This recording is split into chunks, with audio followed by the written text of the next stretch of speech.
Hey everybody, today we've got a very special video for you, and the reason it's special is because it's the last video in a series that I do with a group of my friends called Tabletop Showcase, and it's featuring Catan Starfarers, which is just hitting stores now. I will have links to the rest of the Tabletop Showcase. There's going to be how to play videos, interviews, feature videos, all kinds of extra content. Today we're going to do kind of a strategic deep dive into Catan Starfarers. Now there are some changes from the original game, which came out in 1999, called Starfarers of Catan. What I've done is set up a kind of a 3-player game. We're going to work through some turns.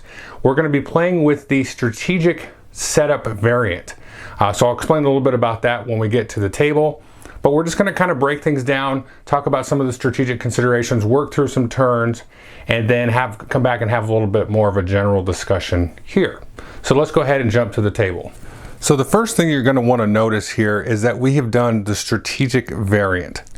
Now on the backs of all of these tiles, you're going to have a number of stars. You can see there's 1 star here, and then as an example here, this one has 2 stars on the back. You're going to take and shuffle those groups independently, and you can see kind of this nebula through the middle of the board. And then you'll randomly deal out all of the 1-star sectors here with all of the 2-star sectors further away from where the players will start over here, which you can see I've already set up.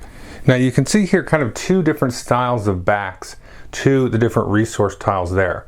All of the 2-star sectors have these kind of backs here, whereas the 1-stars have those. So that way you have kind of an even distribution of the numbers in between the 2 kind of areas. So all of the 1s and the 2s will have basically the even distribution of the 7s, the 12s, and all the numbers that you're going to be rolling. So you're not stacking those numbers, too hard in either direction. And that also goes through the ice planets and the pirates that you may encounter as well. You'll also notice here that these 2 alien races are always going to be further away from the players than the 2 here, although the exact position of course is a little bit more variable. The blue one is probably the key here because this has some of the more wild and wonky and theoretically more useful powers than some of these up to the front here. These are just going to directly affect you, the blue and the red aliens over here, and then these are just kind of give you better trading and a little better resource generation, whereas these are going to give you some abilities just kind of right out the gate. Not to say that these aren't worthwhile, because they certainly are. It's just early game, these are a little bit more interesting than these are late game. Now the other thing to note is after setup, in the basic setup, everybody just starts with one of these sort of rocket boosters here. But after players have placed out their colonies, and as they're placing out their ships, they will then be able to also draft an extra component. So you can see here, this is the white player there. They have 2 rocket boosters now instead of just 1. This middle player here, the yellow player, has a cannon and a rocket booster, and then the red player here has an extra cargo hold and a rocket booster. Now there's a method to the madness of this, because in the center of the board or somewhere on the table you're going to have 2 rocket boosters available and a cannon and a freight pod. So as players are making their last placement during setup, they're also drafting these. And it's worth noting that the last player in rotation gets first pick of these, and then it goes back kind of counterclockwise, similar to Catan. There's a lot more kind of placement though that happens. So let's take a look at the board placement and how that kind of interplayed in the player's choice of which of these upgrades to add. And for this, we're just going to focus in on a key sector down here, a key couple of sectors. Now, as red was placing their ship, one thing to note is that you have a choice of ship that you can place out. You can place out, as you can see here, a trade ship, but yellow decided to place out a colony ship. You can see that with the bigger base there. Now, the reason for that is because they might have an initial strategy that they want to pursue. So red, in this case, wants to pursue a trade route with these aliens that are right here dealt up front. Now, if these had been dealt out further back, that might have, informed red's decision a little bit.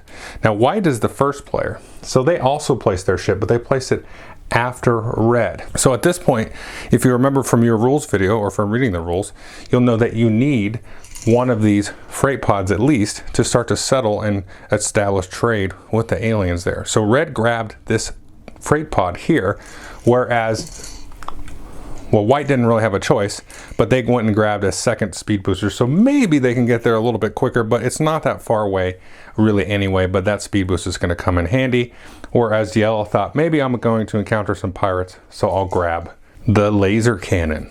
So that really kind of informed the setup.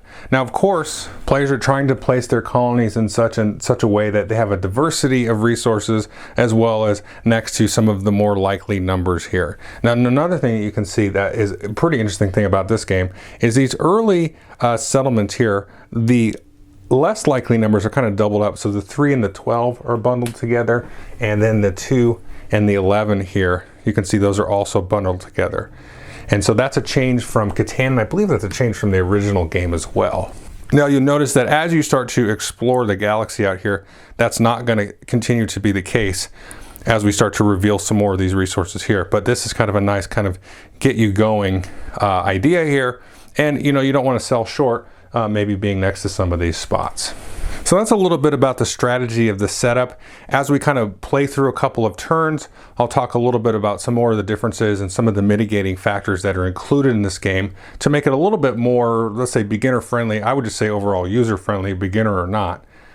So let's jump into the first turn, which is going to be the white player here.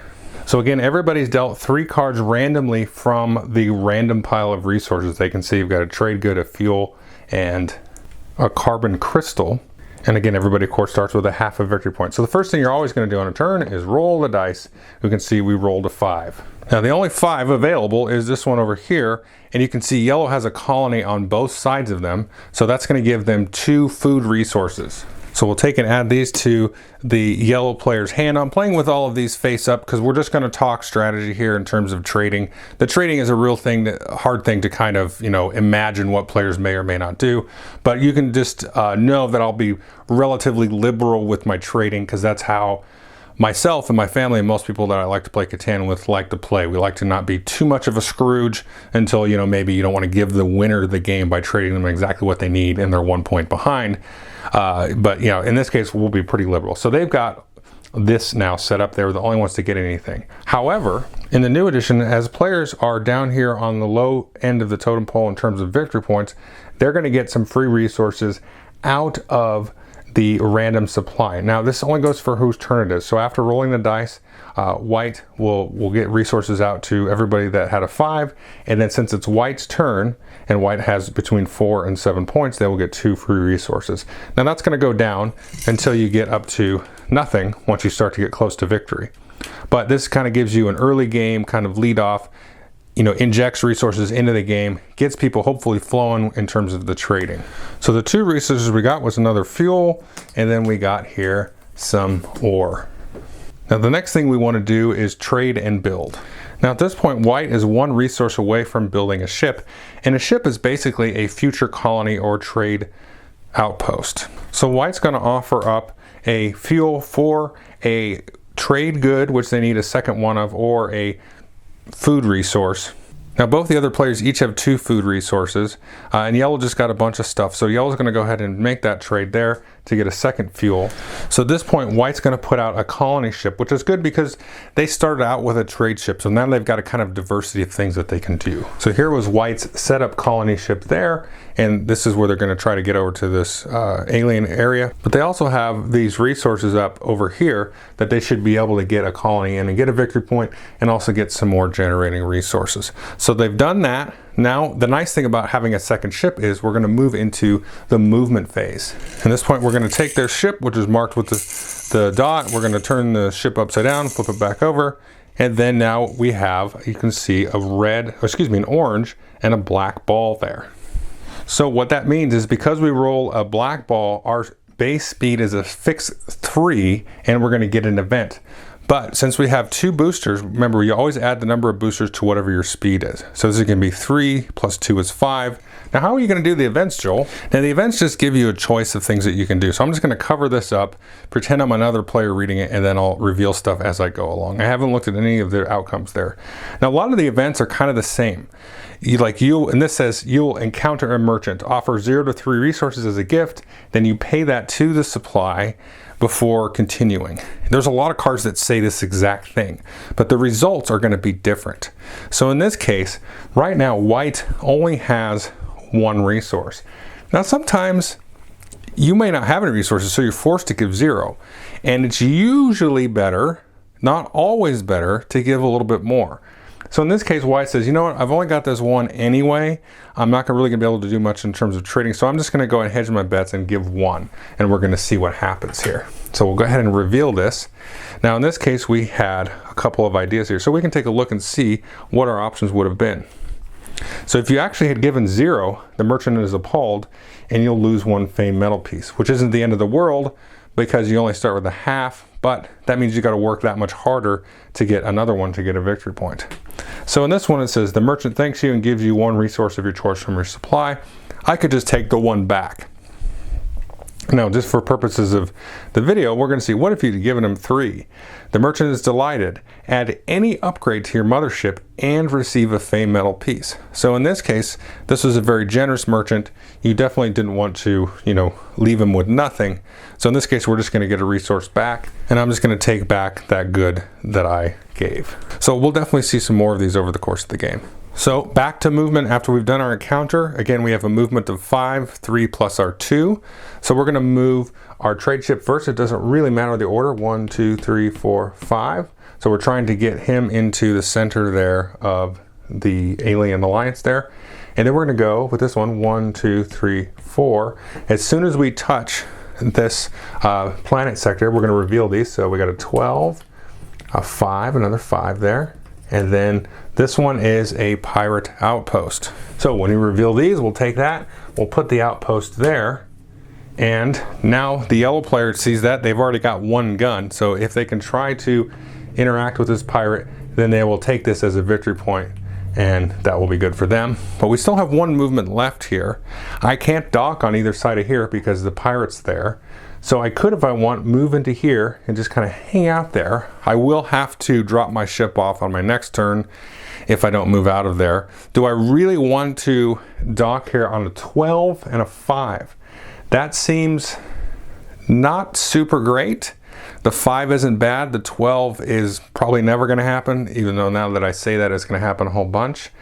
But it is going to give me a victory point and the possibility of adding another starship base there. But that's not that far from the beginning of the game here. So if we zoom out a little bit there, you're only kind of gaining an extra 5 spaces or so of jump on the rest of the board, which is out there beyond the nebula and whatnot. So I tell you what I'm going to do. I'm just going to go ahead and hang out and leave that there.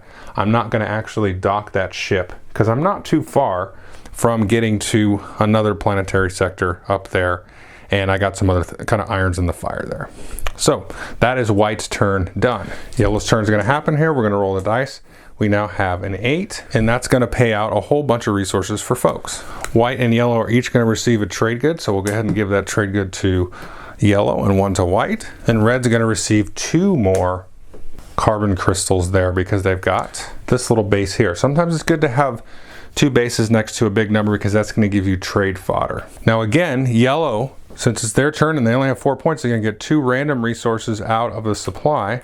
So they've got a good chunk of resources to trade now. And they do want to be careful and not hold on to these because you still have the opportunity to lose them, some of them, if you roll a 7 or somebody else rolls a 7. So they've got a lot of stuff kind of going on here. They could build a few different things. They got some option here for the different ships. They could build a trade ship or a colony ship. They also have the ability to build some upgrades. And now yellow right now has a cannon, like I said.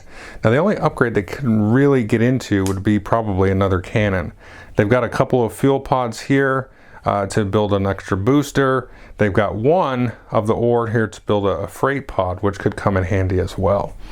So let's talk a little bit about that decision actually. So there's some interesting stuff that goes on with these. Now the freight pods are interesting because you need them, of course, to settle and make outposts with the alien races at their little outposts there.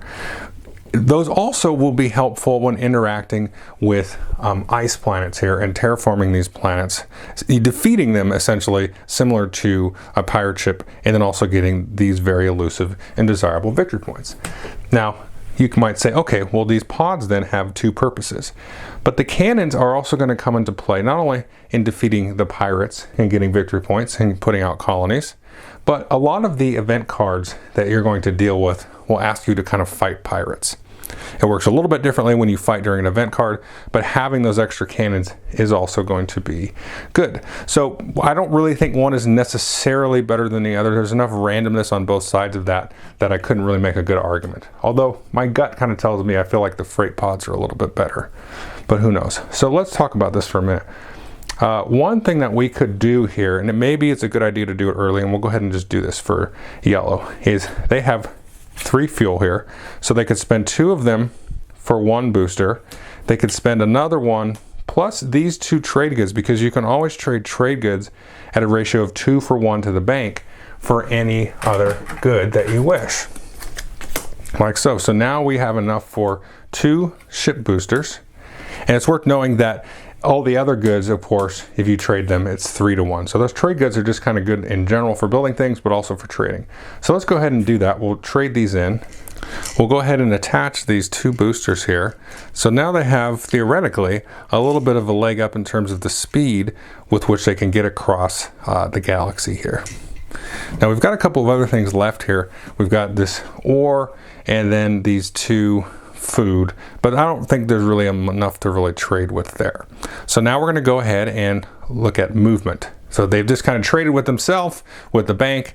Not really the super friendliest of players, but hey, that seemed like an obvious call to me. So we'll go ahead and shake these here, and then now we're going to see there, we can see the blue and the yellow there, which is a base move of 3 plus the 3 here, so that's a total of 6. Unfortunately, they have just the 1 ship up here, and it's not quite enough to get them to be able where they can dock. So 1, 2, 3, 4, 5, 6. Again, they have to dock in between planets, but we can take a look here and see if there's anything worth docking for. So we've got a 10, a 4, and a 2. So not the greatest of numbers there, but if we back out just a little bit, we can see again they're also close to this sector here. So that's the end of yellow. So we're going to go ahead and roll for red. And oh, lo and behold, we got a 7. So in this case, if anybody has over 7 cards, they'd have to discard half the cards. Nobody has that. At this point, though, the red player here gets to steal a card randomly from one of the other players. So I'm just going to do a little bit of a dice off and figure out that. So he stole from white, who has 2 trade goods, and that's all they have. So that is going to go to red. Now, the other players, after that happens, each get a card out of the random supply. So even though white lost a resource, they now get another kind of compensation resource, and then yellow will also get a resource as well. Now again, in addition, red also still gets their 2 random resources because they've only got 4 points. So they're going to get another trade good and then another fuel. And they have an interesting kind of layout here. They actually have enough here, 3 carbon and 2 food, to build a spaceport. But they don't want to be building a spaceport, really. I mean, that would give them another point, but you can actually see here that all of their outposts are very clumped together in terms of the geography of the board. So this is like a confluence of not really greatness for red, because they bunched them up, which, you know, not necessarily good or bad, but they're kind of committed to this side of the board. And then they also got enough resources just to build one of these, which is sort of pointless. But hey, they got some trade fodder. Now there's a couple things that red might be considering. Let's throw out the idea of building a spaceport, but they've got enough here to trade 2 trade goods and 3 crystals. They could convert those into 2 ore to give them another freight pod. That will help them settle a little bit quicker in terms of settling into trading outposts. But that is a lot of resources to give up. But I kind of think I want red to do that, because the other players don't really have a lot of resources in general to give. He could get a cannon, but you know, I'm going to go ahead and get that second trade pod, because he is up 2-0 in terms of the trade pods now, because the other players don't have any trade pods. So having that kind of extra lead in trade pods actually is probably a decent thing. So I'm going to trade these for 2 for 1 and 3 for 1 to get the 2 ore, and then I'm going to buy here an extra trade pod and go ahead and just plug that sucker in right there. And that's all the trading that Red's going to do, again with the bank, but that's okay. And so we're going to go ahead and move now. So we got a yellow and a black, so that's 3 plus 1, so he's going to move a 4, but we've got to resolve an event first. So Red now, it says you encounter a starship of the travelers. They are revered by the entire galaxy and they ask for a donation. Everybody wants a donation. How many resources, 0 to 3, do you donate? Well, they have 3 resources in this case. They have 2 of these food resources and 1 fuel. And I tell you what, Red's feeling lucky because he's got all these trade pods. He's going to throw away all 3 of these. And let's see what we got here. So we'll go ahead and reveal that. Move this up. Oh, he could have given away 2. Oh well. To thank you, the travelers reward you with a space jump. Choose one of your ships. That ship may immediately make a space jump, and this is great. So that's going to give us a leg up and beat White to the punch there. Now White doesn't even have any freight pods, but they could have got some on their next turn and beat us to the punch. So we're going to go ahead and jump there. We're really going to waste all of our movement, but that's okay. Now we could, here's the other thing we could do. Instead of beating White there, we could jump all the way over here, like I was talking about these particular alien races up there to get some funky stuff. But the thing is, I think that's probably a good idea because they can safely probably be left alone for a little while. So we'll go ahead and jump Red up to there. They're going to go ahead and undock that. They'll get their rocket ship back, and then we'll put that there. And now we're going to get to interact here with the blue alien race. So the first thing we're going to do is we're going to take the marker because we have now the most trade outposts with that particular race. This is worth 2 points. So Red's going to jump up by 2 points there. That's going to be good for them. And they're probably going to hang on to that for a while, if not the whole game. So let's take a quick look at the powers because now Red gets to choose one of these. So this says, on your turn, determine if 2 or more players have more victory points than you. If so, take 1 resource each from 2 of those players. Now that is cool. Probably better in a 4-player game, and probably better if I was behind, which the Red player is not. This is Galactic Relief Fund. If you do not receive a resource during any production phase, immediately take 1 resource of your choice from the supply. Exception, this doesn't apply if a 7 is rolled. Of course, you get the free resource anyway. So this is a good one here because on other players' turns, if it's coming up bupkis for you, then you'll get a resource. And even at the end of the game, you're not getting those free resources anymore. So that's in the yes pile. This one is, when a 7 is rolled, you are only forced to discard resources if your hand contains more than 12. Yeah, that's right. Fame for sale. During your turn, you may buy 1/2 of a fame medal for 1 trade good. Now, Red is currently not next to any trade good planets. And maybe this is something they can get later. This is pretty cool, though. If you're next to trade goods, that could, generate points slowly over the course of the game. And finally here, during your turn, you may buy 1/2 a fame medal again. And so those are the blue powers, which are kind of, to me, sort of the more funky and wacky powers. So we're going to go ahead and keep this one here. They're going to get the free resource when they don't get resources. So this is a nice one to have, and they've got it now very early in the game. So I'm going to have to remember to use that as I kind of juggle 3 players. So I may forget. So definitely leave a comment, but it's going to be too late when I forget. So that is Red's turn. They have some movement, and now they no longer have ships because they got that space jump.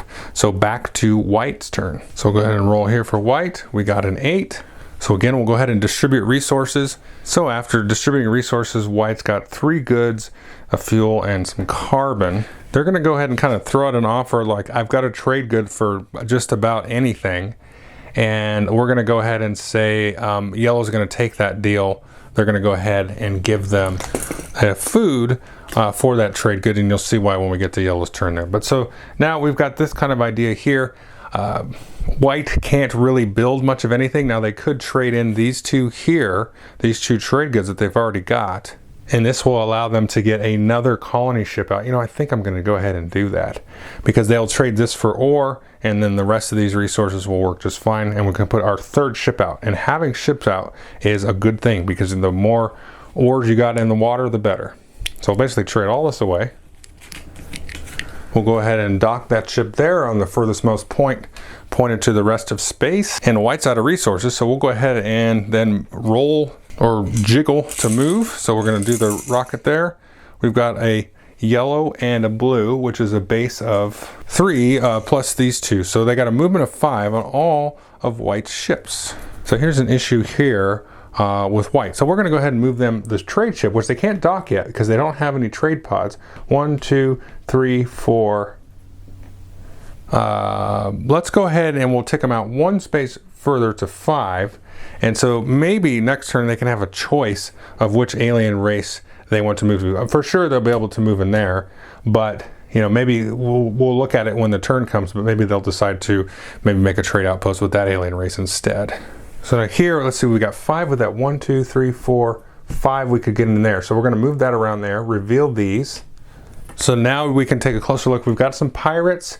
We've got a 6 and a 4, which is a little bit better than a 5 and a 12. The 6 is better than the 5. The 4 is probably better than the 12. It is better than the 12. So we're going to go ahead and use that last point of movement that we have, dock white in there, like so. That's going to give white a victory point, but we're not quite done yet. I think we're just going to go ahead and drop this one out here. 1, 2, 3, 4, 5, and we're going to drop that one out as well.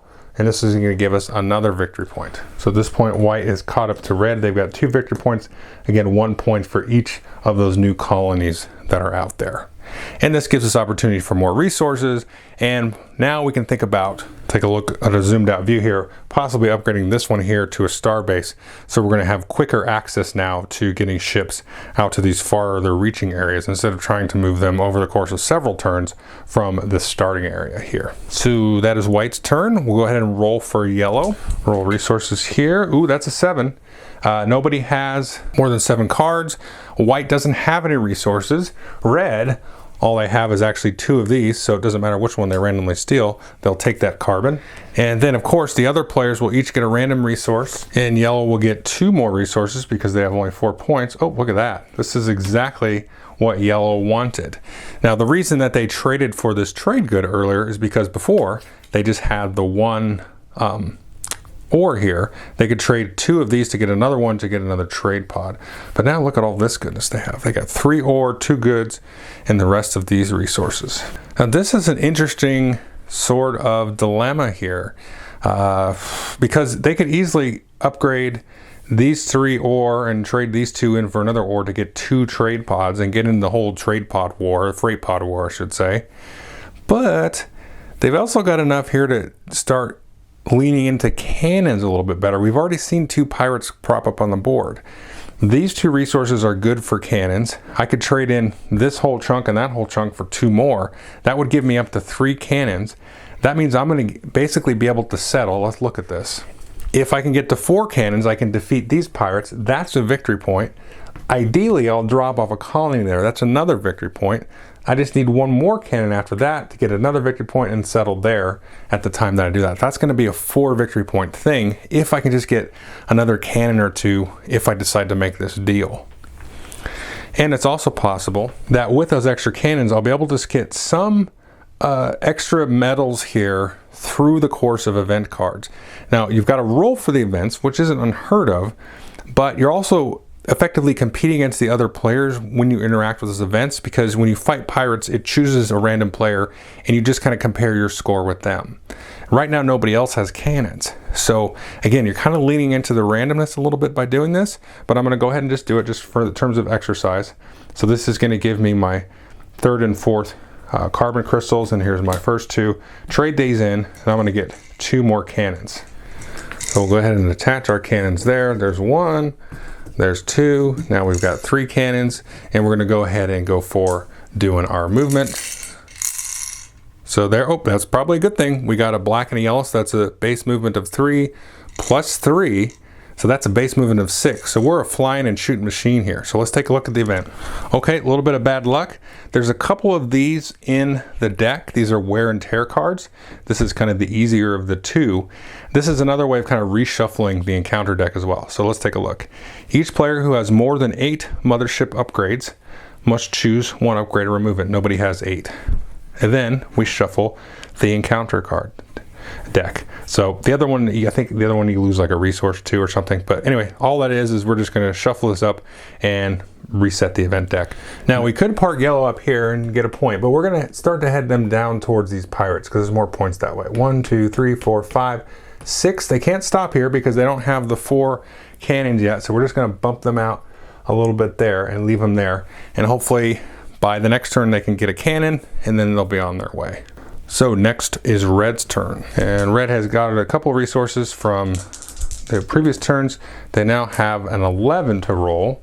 Let's see, the board is a little bit more busy now.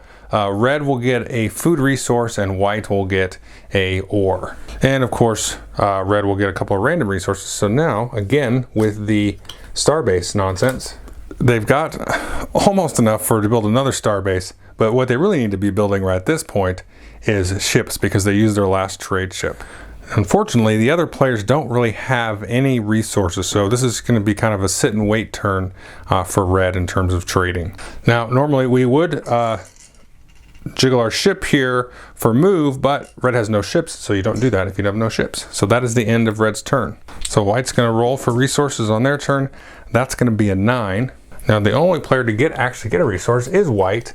They're going to get a fuel. Red, of course, is going to get their random resource from their ability with the blue alien race, so they'll get that. And then, of course, white will still get their 2 random resources. So here are the 2 random resources. So they've got enough here for a trade pod, which they 100% need. So they're not going to trade these. And they've got kind of a smattering here. There's not really anything to sort of smartly give away or not. Because these are all useful, but you don't really know what you're going to do with them yet. So we're just going to go ahead and build the freight pod. So we'll go ahead and attach that freight pod. This is the first freight pod white has, but now we've been wanting this freight pod to move into a trading outpost. So we'll go ahead and do that, and that is going to be yellow and orange. So that's a base move of 5, 6, 7 there. And so we could get to either of these alien outposts because you could go 1, 2, 3, 4, 5, 6. That's enough to get there, and we're right next to that one. So what's the difference between these 2 alien races? Well, this kind of brownish orange color one is going to give you better trading with the bank. The green one is going to give you additional resources if you produce resources on that turn. So if you look at the green one here, it'll say, okay, if you produce trading goods during the dice phase, you'll get another one. If you produce ore, you get another one, and so on. So just one additional resource kind of your choice if you go ahead and make one of those anyway. So that's pretty good. And then here you can see the better exchange rate. So you can exchange, instead of 2 for 1 on the trade goods, you can get them 1 for 1. So basically they just turn into a wild resource. And then 2 for 1 on the rest of these resources, which are normally 3 for 1. Now white is next to 3 trade good planets. So they're going to take this one. So you can see, just so we can zoom out a little bit. Now white is next to it on a 12 here, but they're next to it on a 6 up there and an 8 there. So the chances should be okay. So they're going to go ahead, drop their little outpost here, like so. Take the power, which is the 1-to-1 exchange of goods. Take the sort of friendship marker there. Again, that's worth 2 points. So now bam, bam, they're already up to 8 points. But again, they're, instead of getting the 2 random resources, it's going to slow down a little bit. They're only going to get 1. But now, trade goods are effectively wild goods for them. So that's white's turn. We're going to go to yellow. Go ahead and roll the dice for yellow. Yellow got a 3. There's only 1 3 on the board, and that's white and red are each going to get a fuel, but yellow will still get their random resources. So unfortunately, yellow just has kind of a smattering of resources, not really anything they want to get rid of, or anything they want to kind of think about working towards too much. They would like to get that extra cannon, but they don't even have one of the required carbon crystals to do that. So there's probably not a good chance that they could trade for the carbon crystals. In this case, it's kind of a telegraphed move. I mean, I know we're talking it out, but you can see on the board where yellow's moving. They've got the 3 cannons here. They're trying to obviously drive towards these spots here. Now red does have some carbon crystals, but they've got some other things that they could do with it. They just have the 2. So red's just going to hang tight, and we're not going to see any trading. We're going to go ahead and do the movement phase. I don't know that yellow actually wants to move anywhere though. So we'll take a look there. So that's yellow and orange. So that's a movement of 5, 6, 7, 8. But really, Yellow doesn't want to go anywhere. Maybe they should think about dropping a ship for some trade resources. Here's what they could do. Let's go ahead and move them over here. So we can go 1, 2, 3, 4. We'll zoom in here. There's no reason not to take a look here because you can actually move backwards. And we're close enough to these pirates over here. That's not that big a deal. Nobody else has cannons anyway. Okay, here we have a ice colony there that requires 3 of those freight pods. Now, red has 2, white has 1, yellow has none. So that's some good bait for them. Or not bait, it's just good for them. So yellow, if they wanted to, 6, 7, 8. So they could try to come around this way. An 11 and a 5 isn't so bad. We're just going to go ahead and just leave them right where they are. Just kind of exploring, kind of driving around a little bit. Not scoring lots of points right now for yellow. So we'll go ahead and roll some resources here for red. They got a 6. Now, would you look at that? White is going to get 3 trade goods because they've got 3 colonies next to trade good planets that are all 6s. So that's 3 wild resources for them. The other player that's going to get something is yellow is going to get a carbon crystal there. Now red, still going to get their 2 free resources. And we'll take a look here. So they got another food and then another trade good here. So they got a lot they can kind of work with now. Now yellow's not going to be doing any trading. They just got enough resources for exactly a colony ship. So they're kind of out of the picture. Here's the other issue is the white player now has 4 trade goods, which they are not going to get rid of because those are any resources they want. Now, white also has 2 fuel and a crystal. There's not a whole lot of reason to have really a lot of trading happen right now. I'm not going to try to force that on this game, even though we're kind of working through it. Now, red is still in great shape here. Everybody's actually in great shape with resources, so there should be some building that needs to happen, I think, in this case. Now, red has no ships on the board, so they really should be building a ship here. Now, they've got enough for, well, they got enough for a trade ship. That's going to kind of cost them. A trade ship would be 2 goods, a fuel, and an ore, which they could trade all 3 of these in for an ore. They could, none of the other players have ore, so they maybe would offer, you know, some food for an ore, but none of the other players have ore to give them anyway. They really need to get a ship out. Now they could also get a colony ship out for some ore. They could do either one of those. So I think red, they've already got a trade ship out there. They could get another one out there. They've got some of these freight pods here. So geez, so let's have them try a pure kind of trading idea here.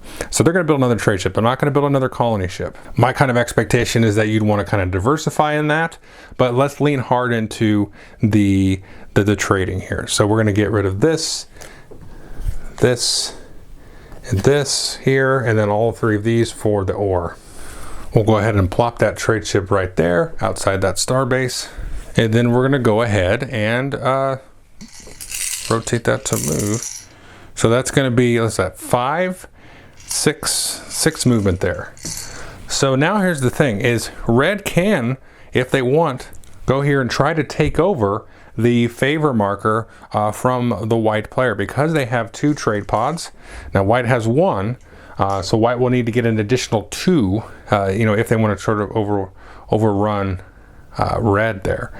So let's, how much do you want to get into a war of it? Well, let's go ahead and move our 6 here. So 1, 2, 3, 4, 5, 6.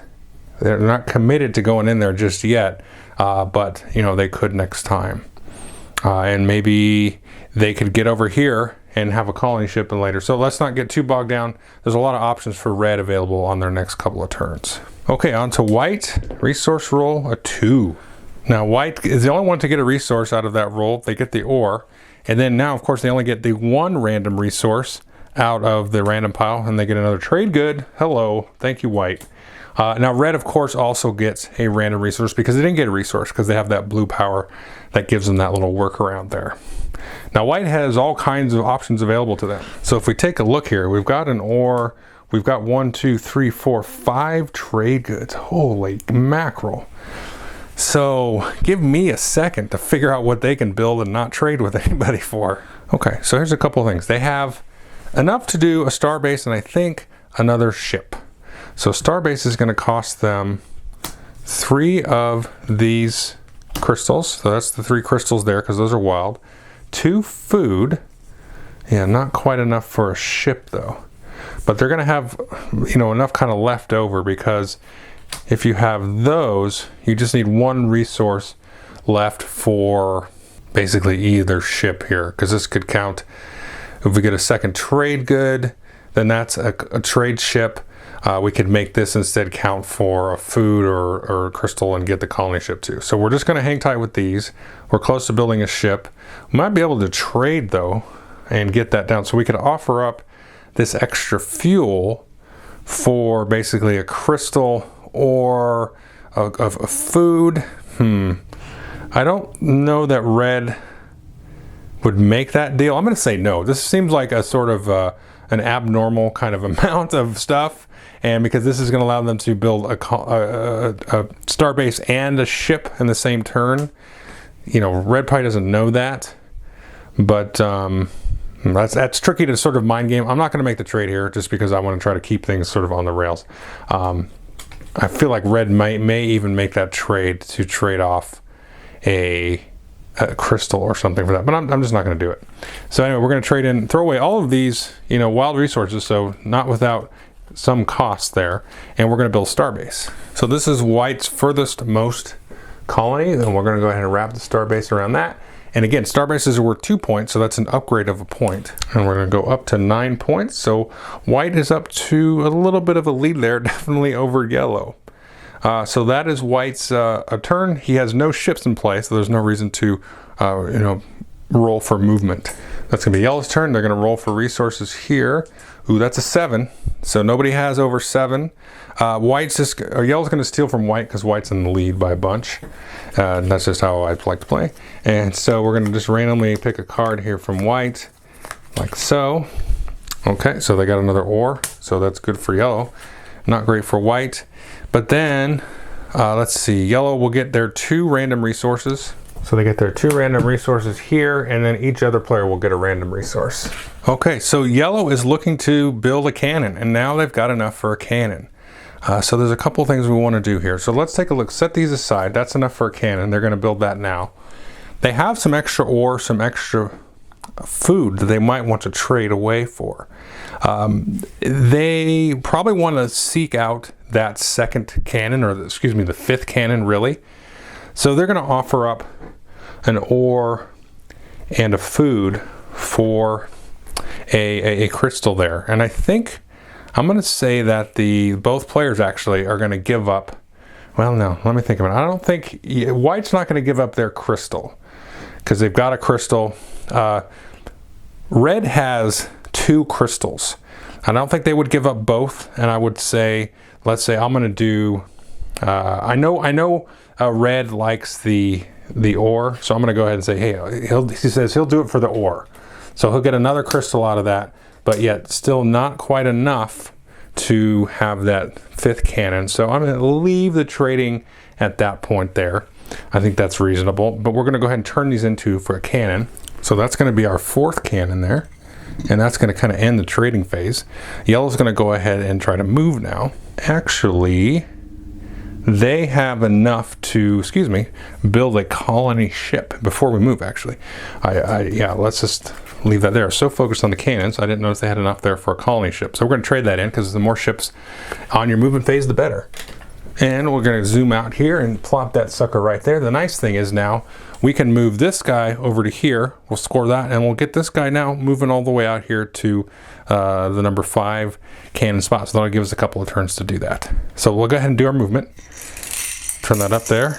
So we got a yellow a blue and an orange. That's 4, 5, 6, 7 with the extra boosters there. So that's easy for him to go ahead and land in. He can choose which one of these he wants. So he could take the 12 or the 5, and this one's unknown. So we're going to go ahead and just move that in there. He's got enough cannons to defeat that. He will take this now for a victory point. We're not done scoring victory points for yellow though. We're going to drop this off. That's going to be another victory point for yellow, and we're going to take a random resource from this pile here. So let's pick that one. And he got a little bit lucky there. That's a 9. right there. So now he's scored 2 victory points for yellow. So he's going to jump up 2 spots there. And we still got to move his other ship. And we're going to start moseying our way over here. So 7, 1, 2, 3, 4, 5, 6, 7 over there. And so hopefully at some point they can get another cannon to take over that. And now they're kind of in the game a little bit. So that's yellow's turn. We're going to roll for red on resources. That's a 9.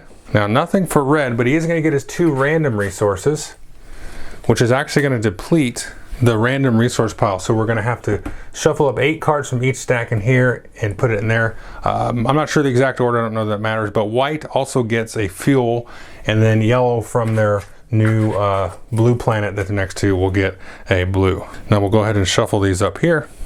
Okay, so we've gone and shuffled that pile and put it in there, and we'll move on to the trade and build phase of red's turn.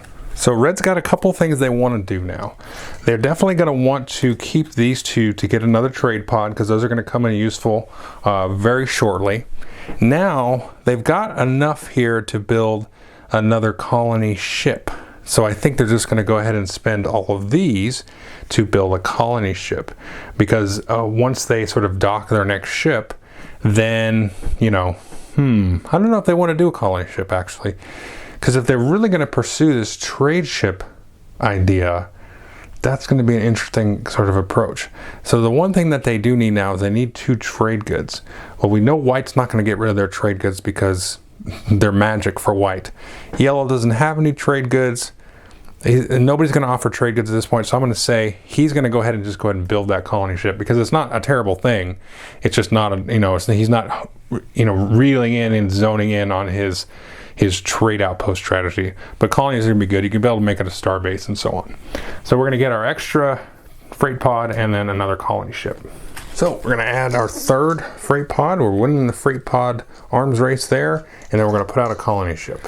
So we got 2 ships on the board now for movement, which is always a good thing. We'll go ahead and rotate our rocket ship here. And we get a blue and a yellow, which is, I believe, 3 total. Yes, plus that for a total of 4 movement. So here's the thing, we could try to head over here for some victory points. Let's not do that. Let's compete here for white, try to take those 2 points from white. So we're going to move him in here. We're going to get a special power. Now since we're tied with white, we don't get to steal that friendship marker just yet. Oh, you know, and I just realized that I mixed up the 2 colors here. So in my head, I had this as the wrong color.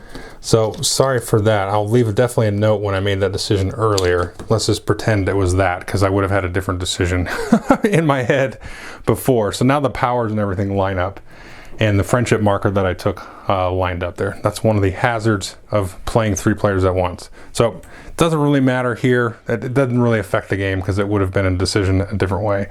But we're going to go ahead and take now for the red player one of these powers here. Now red seems to favor, let's see, they can get a lot of blue resources, and we saw that early in the game.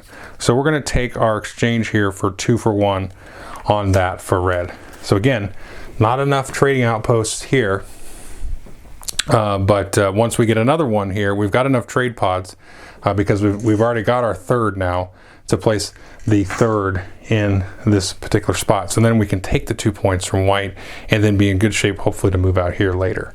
Now we still have 4 points of movement left for red here.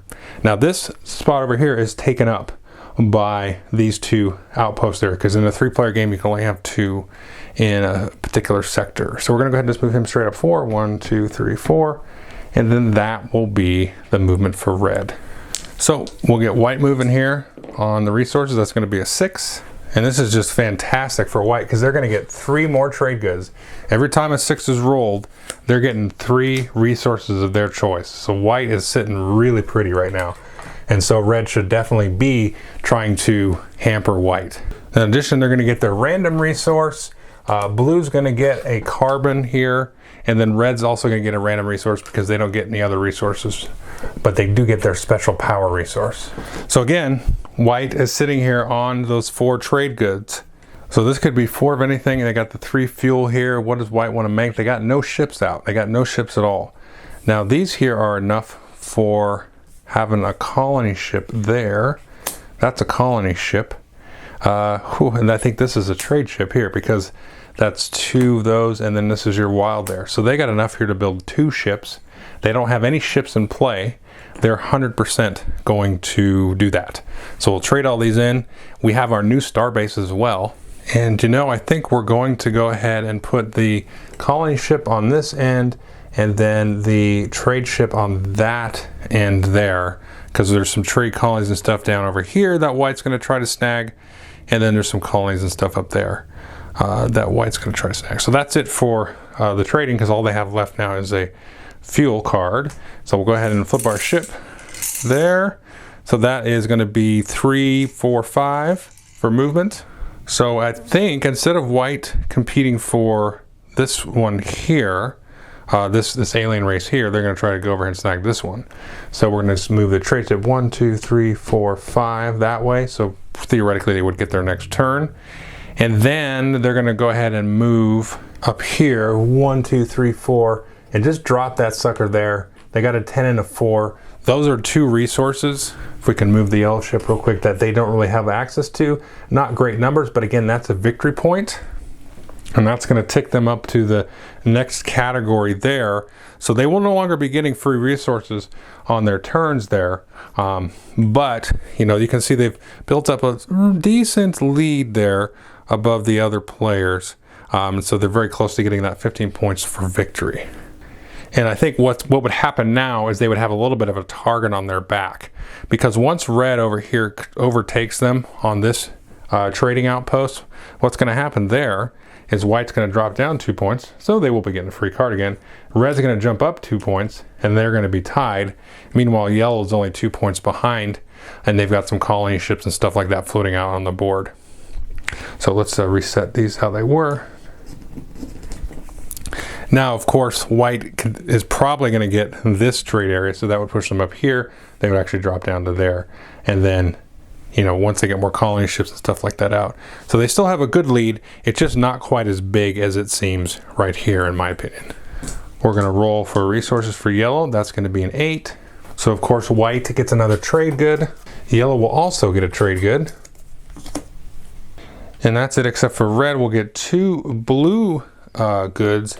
But of course, remember, they have this now, this 2 for 1 instead of a 3 for 1 on those.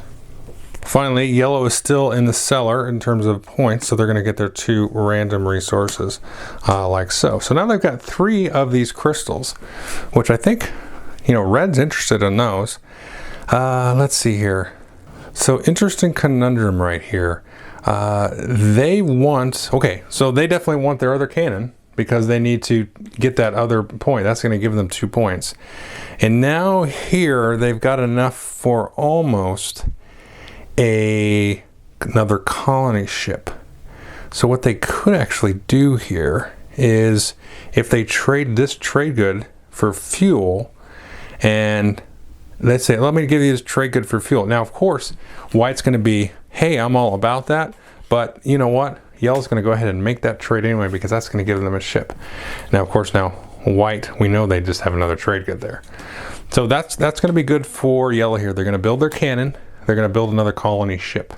So here we're going to add our 5th cannon. We can get 1 more cannon on there to max out, although there are some ability cards that can give you extra cannons as well. So he's got a lot of firepower. He's going to build a colony ship. We're going to plop that sucker right up there. And that's another ship with a bunch of firepower. We're going to go ahead and do our movement like so. So we've got another 3, 4, 5, 6 movement. So this is going to plop him here, 1, 2, 3, 4. That's going to get us a victory point there. We're not done getting victory points. We're going to drop that off. That's another victory point for yellow. We're going to go ahead and get another random resource number there. So that's his movement for that ship. So that was that ship movement. So yellow's going to jump up 2 more there, so they're now a little bit more in the hunt. They weren't for a while, but now they're back in it, and we got to move their other ship. So we're just going to shoot them straight out. 1, 2, 3, 4, 5, 6.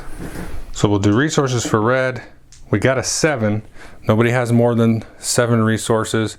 Yellow spent all their resources, so good for red, bad for white. They're going to steal one of white's trade goods, which is just good to keep that away from white, whether you really want it or not at this point. Each other player is going to get a random resource, and then red's going to get 2 more random resources. So here we've got red's in decent shape here. They've got 2 trade goods, 2 crystals, carbon crystals there. They could build some ships. They've got 1 colony ship on the board. We got enough to build a trade ship or a colony ship. Red probably wants to build another trade ship and get that moved out. They might want to have enough left over to build another outpost. So would they sit on this? I think maybe they might kind of play a little bit of possum. How many resources they have? 2, 4, 6, 7. So if they get any more until their next turn, and they can get through without rolling a 7, that's a little bit of a tricky thing to do there. So yeah, it's hard to say what they would do here. They could get a cannon or something nonsense like that. I'm going to say they're going to go ahead and just build a trade ship because, well, here's the thing. I mean, they're going to build a trade ship, and I'll show you why. So we're going to build that. We got our 2 goods, we got our fuel and our ore, and then we're going to hang tight on these. And we're going to definitely hang tight on those because we want to try to get a star base out. So we're going to plop that trade ship right there because, again, we want to try to go and steal that from white. And remember, though, we have now 3 of these freight pods there. And so we want to try to move this actual colony ship up into here to theoretically fight one of those. And actually, is the wrong size marker. That should be the big one there because that's the victory point one. So yeah, so we want to try to move him up there. So we'll go ahead and we'll twist our rocket ship there. Oh, we got a black there, so it's going to be 3, 4 movement. Not a lot of movement, but we're going to have an event. So let's see what happens. And here's our event. You see a starship being attacked by pirates. Do you come to the starship's rescue? Well, this is probably going to test speed or guns. And again, you compare that to other players. The other players are beating me at that. So I'm going to say we're not going to do the rescue. So hopefully that's not the end of the world. So we're going to go down here. And we'll say no, we'll follow the path down this way. It says your cowardly flight becomes public knowledge. You lose a fame metal piece. Not the end of the world because we don't have any points baked into these just yet, but that does put us behind a little bit. And then if we fought them though, they would take the pirate, we'd compare strength, and then you could possibly lose an upgrade, but you would gain a fame metal piece if we lost a victory. Or we could get a fame metal piece and some resources if we won, but we would not have won that, I don't think. So anyway, so maybe we should have fought in that case, and we would have lost an upgrade. Yeah, no, not something I would have wanted to lose because either we would have lost our first booster rocket or one of our trade pods, which we can't afford to lose. So losing that half a metal is probably the best outcome here. We got a fame metal point, that would have been an extra victory point, so you could kind of discuss that as you wish, but I'm okay with that. So we got 4 movement. We're going to scoot this guy around. 1, 2, 3, 4. Again, he's headed up to that colony there to terraform it with his trade pods. And then we've got 1, 2, 3, 4. And then he's coming over here to steal that from white. So we're going to go ahead and pause the gameplay walkthrough. I'm going to talk a little bit more strategy now, and then we'll kind of go back to my talking head just to kind of take a snapshot of where the game sits right now. You can see white's in the lead. They're probably going to lose 2 points and then get 2 more points from swapping these trading outposts. Red will probably very soon get 2 points there. Let's say yellow gets another point or 2. White currently has just that trade ship that's on the board. So it is going to kind of bunch up here a little bit, and kind of depending on, the roll of the dice and, how things kind of go. There'll be some extra powers that are in play now. So when white moves into here and gets that extra trading post, one thing that they're probably going to do is grab this ability, which gives them an extra trade good. Whenever they make any amount of trade goods, they'll get +1. So even on a turn where they generate 3 from, let's say, 3 different planets, it's still just +1 overall. It's not +1 for each time you generate it. And then something like, red maybe would go after this one to try to get that. Every time they get a blue, they get another blue. That's kind of what this alien race is all about, getting those extra goods.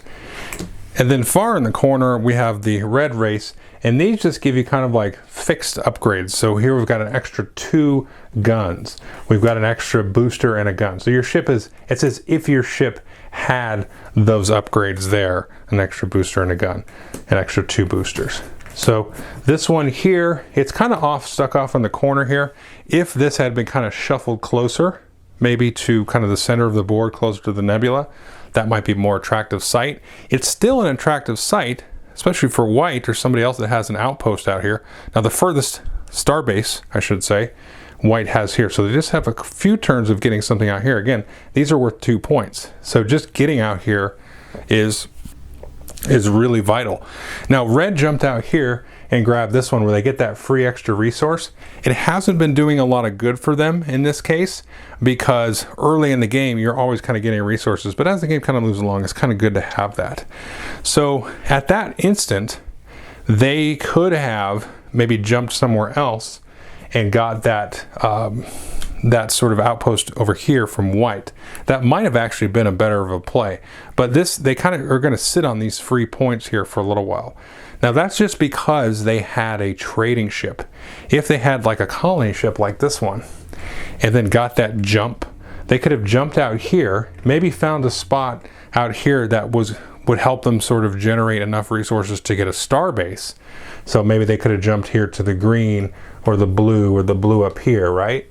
And that will give them resources for the star base. And then now they're going to be very early on having a star base out here, which they can sort of make that sort of their forward operation base, right? So they now have access to this territory a lot easier than the rest of the players. So I'll kind of drive this point home as I go back to my talking head, but while there's a lot of sort of tactical decisions, even in the setup over here, so even as I'm doing the setup over here, you're looking at the 8s and the 6s, the 9s and the 10s. You know, what's the good one? I'm looking for a diversity of resources here. But also, you've got to know about these special abilities that are going to come into play, give you the better exchange rate on the goods, you know, giving you the extra goods when you produce them, and so on. And those are going to be, if you're playing the strategic variant or in kind of the basic variant as well, you're going to be thinking about that in terms of your placement. And then in terms of like reacting to what the other players are doing, what they're buying and building as they move across the board. Do you go more cannons? Do you go more freight pods? Do you go to like just try to colonize ships and just get stuff out there? Or do you go to try to kind of double down on some of these special abilities here? So maybe you get a couple of these and you get, you know, a bunch of these, you know, resource generating ones, but you're not getting points if you're focusing on, you know, one sort of trade ally with a particular alien race. If you spread out too much, you know, you kind of run the risk of, you know, not spending the resources again to upgrade the amount of freight pods. So there's a kind of a lot of push and pull here in tactics, but there is kind of an overall strategic kind of goal that you kind of have to keep in the back of your mind as you're making those tactical decisions. So let's jump back to the talking head. Okay, so that was an in-depth kind of run through of several turns of Catan Starfarers using a 3-player game. Now let's kind of talk a little bit about some of the strategy and stuff that's there and kind of some of the differences and changes and updates and tweaks to kind of the overall Catan system. Now I definitely recommend folks go and watch that walkthrough. I know it's kind of long, but I think if you really are interested in digging your teeth into the strategy, I definitely talk through all of that during the course of the game. But right now let's focus on some of the mitigating differences. So the first thing is the game kind of just hands out resources in the very early game. Every time it's your turn, you may or may not roll for resources just like normal Catan, but then you're going to get 2 resources out of the random pile. And you know, like you saw other abilities and things that you can ally with different alien races to sort of beef up and generate the resource output. So there's not really an easy way to get yourself landlocked and sort of be strangled by the game like you can in some of the other different versions of Catan. This one's a little bit more open-ended, a little bit more forgiving, especially in the early game, than some of those others. So it's going to make it a little bit more beginner accessible, but in my opinion, it's just going to make it a lot more fun because you should engender a lot of trading and a lot of negotiation because you're going to have stuff to use. It's also going to make stuff a lot easier to build, on the other hand, so that may cut down on the trading, but everybody's going to be building stuff. And so you have an increased number of victory points that you're going to, I think the original, I'm forgetting now, it's 10 or 11 points. And this one is now 15. So the board's a little bit more spread out. You've got a little bit more access to get to different places. And so that early game is going to be a lot more vibrant and interactive. And then you're going to really have that kind of crunch down at the end of the game, really kind of vying and getting those last sort of locations and things. Now, not only is the resource gathering friendly, in that case, when you roll a 7, it's not really the end of the world, kind of like it is, because you're not blocking off any kind of resource space. You're not, putting a robber down and canceling, one of the sectors or anything. You are losing resources if you've been hoarding them. So if you have 8 or more, you're going to lose half of those. So that, I think that's fine, because that's, it's kind of a balancing mechanism. So people just sit on resources and never trade and then build 40 things on a turn. The active player does get to steal a resource, because it is sort of like the space pirates kind of delivering to you some, illicit cargo from another player. But on the other hand, all the other players get a random resource delivery from home, from the random resource pile. So it kind of makes up for that. And so that's a little bit more friendly and easygoing. You still get that little bit of like a prick of a dagger when you get to steal a resource, maybe from the person that's in the lead or somebody that has a bunch of resources. But I've found it not to be brutal, and it's not a feel bad moment. And I've played this particular version with my family even, and they're not really big fans of that. And even when that stuff happened, it happened a few times in that game, it really wasn't the end of the world. So the game is a lot more easygoing and friendly in the beginning. Now, the other thing to kind of talk about is, and I would kind of compare this to more of a Cities and Knights, if you've ever played that expansion for Catan, Cities and Knights, because you have the different alien races here. And as opposed to Cities and Knights, where you kind of will sort of focus and specialize on a particular type of resource, which will then sort of like evolve your kingdom, evolve your civilization up a kind of technology tree, and get access to similar types of powers, is what you can see here with the alien races. This is a little bit different. You're going to go chase down regions that are going to be sort of differently situated on the board depending on how setup works out. And in that way, you're going to be a little bit more intentional about the powers that you go after. And as players kind of learn and know the game, and hopefully you've gotten from watching the walkthrough part of it, you can see some of those powers that are going to be very choice powers, like the white player, for example. They had set themselves up in a variety of situations where they're pretty likely, relatively speaking, to get the trade goods and then get that power to get a 1-for-1 trade good. And then you can see probably in the next 2 turns, they were going to get the one to give them extra trade goods. So you can really still do that similar specialization and kind of that overall strategic, sort of focus and arc of the game. You can apply that similar to the way you can in Cities and Knights, but it's a little bit different here. Now, Cities and Knights is, to be honest, my favorite version of Catan, and I haven't played it in a while, but this really kind of strikes a chord with me in terms of, I'm not just kind of like happening into and sort of tactically choosing my path because I happen to be around a lot of sheep or wood or something, so I'm not focused on that. This is like, I'm very intentionally gonna, try to get those same resources, which are really pulling me in all directions, because trade ships and colony ships use a lot of the same resources. All of the upgrades to your rocket ship, use some of those similar resources. So you're really making I feel a little bit more of an intentional decision. There is still some tactics there, but there is a lot of room to say, well, I've got to do this or that with my resources. I've got to trade for this or that.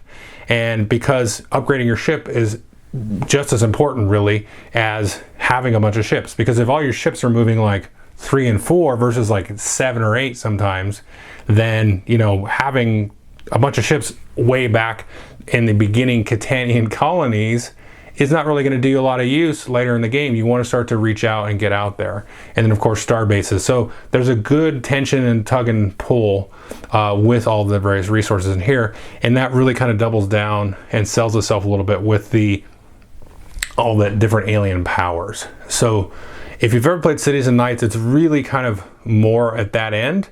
and I find that to be you know, kind of a more modern version of what the original Catan design had to offer, where you've got that thing where you can really sort of focus and go down one lane or the other. And the last sort of strategic piece I wanted to talk about is sort of cannons versus freight pods. I kind of touched on this during the walkthrough, because both have sort of two main uses. So let's talk about the freight pods. The freight pods obviously are good for establishing the trading outposts with the alien races. We just talked about all that goodness there. Now they're also good for terraforming and colonizing some of the planets that are the ice planets. And that's effectively like 2 victory points, because once you terraform it, you get the victory point token, and then you can immediately drop a colony ship there, because you're going to be there with a colony ship. So that's going to be a quick 2 points, and a very tempting 2 points as well. So they're good for both uses, for trading and for the colony ships. And if you have kind of the lead in those, then you're going to be able to quickly grab and tactically, you know, get before the other players. Once the terraforming planet comes up and you've got enough trade pods or freight pods to get it, you can zap right over there and try to get it. Now on the other side of that, you've got the laser guns. The laser guns work the same way with the colony ships, where instead of the terraforming planets, you can go after the pirate outposts and take them over, get the point for taking it over, and then also dropping your colony ship there. So there's 2 points there. Now the other use for the cannons is going to be somewhat frequently in the encounter cards.